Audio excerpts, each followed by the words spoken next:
কেমন আছেন আপনারা? আশা করি অনেক ভালো আছেন আর আপনাদের প্রাইমারি প্রিপারেশন অনেক ভালো চলছে আশা করি। আজকে নতুন ভিডিওতে আপনাদের স্বাগত জানাচ্ছি। যারা আমার ফেসবুক পেজে দেখছেন পেজটি অবশ্যই ফলো করে দিবেন, আর যারা ইউটিউব চ্যানেলে দেখছেন চ্যানেলটি অবশ্যই সাবস্ক্রাইব করে দিবেন। আজকের প্রথম প্রশ্ন, আন্তর্জাতিক মুদ্রা তহবিলের বর্তমান সদস্য দেশ কতটি? সঠিক উত্তর 191টি। বাংলাদেশ কত সালে OIC এর সদস্যপদ লাভ করে? সঠিক উত্তর 1974 সালে।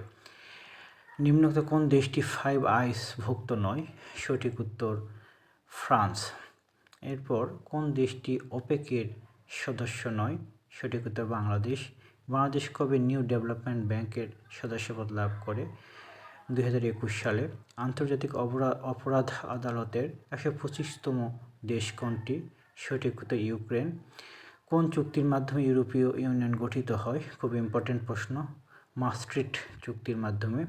সাপটা চুক্তি কখন স্বাক্ষরিত হয়? 6 জানুয়ারি 2004 সাল। ইফটা চুক্তি অর্থ কী, মানে কী বোঝায় ইফটা চুক্তি? মানে সঠিক উত্তরে একটি বাণিজ্যিক গোষ্ঠী। সার কোন সালে কোথায় প্রতিষ্ঠিত হয়? সার 1985 সালে ঢাকায় প্রতিষ্ঠিত হয়। আশা করি ভিডিওটি ভালো লেগেছে। ভালো লাগলে আমার চ্যানেলটি সাবস্ক্রাইব করে দেবেন।